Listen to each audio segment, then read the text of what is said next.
Bienvenue à notre post-it. Combien de fois t'as entendu la phrase « Je te donne ma parole », mais pour finir, c'était pas tellement sûr et fidèle de ce qu'on pourrait penser.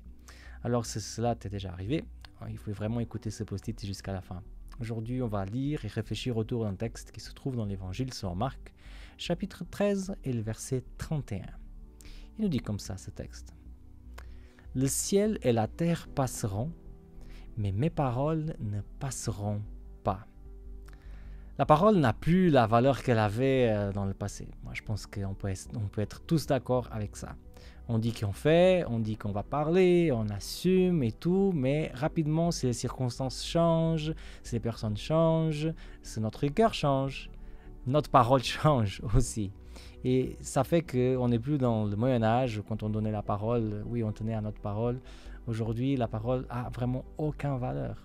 Et Jésus, il est en train de parler avec ses disciples et il parle que le monde allait encore devenir pire de ce qu'il était à son époque. Qu'à la fin des temps, il y aurait plein de choses qui feraient que ce monde irait vraiment dans une mauvaise direction.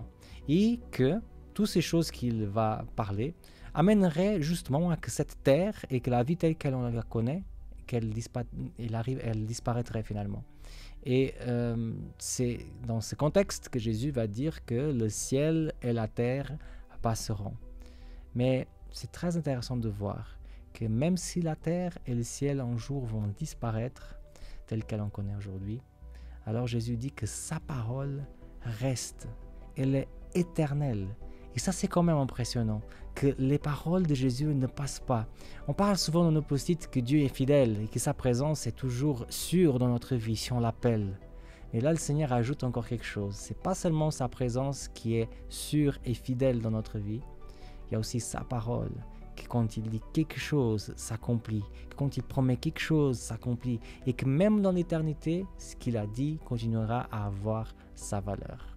Dans un monde où la parole est tellement rare, c'est bien d'avoir une bonne nouvelle comme ça. Moi, je m'appelle Samuel Cunha et c'était le post-it d'aujourd'hui.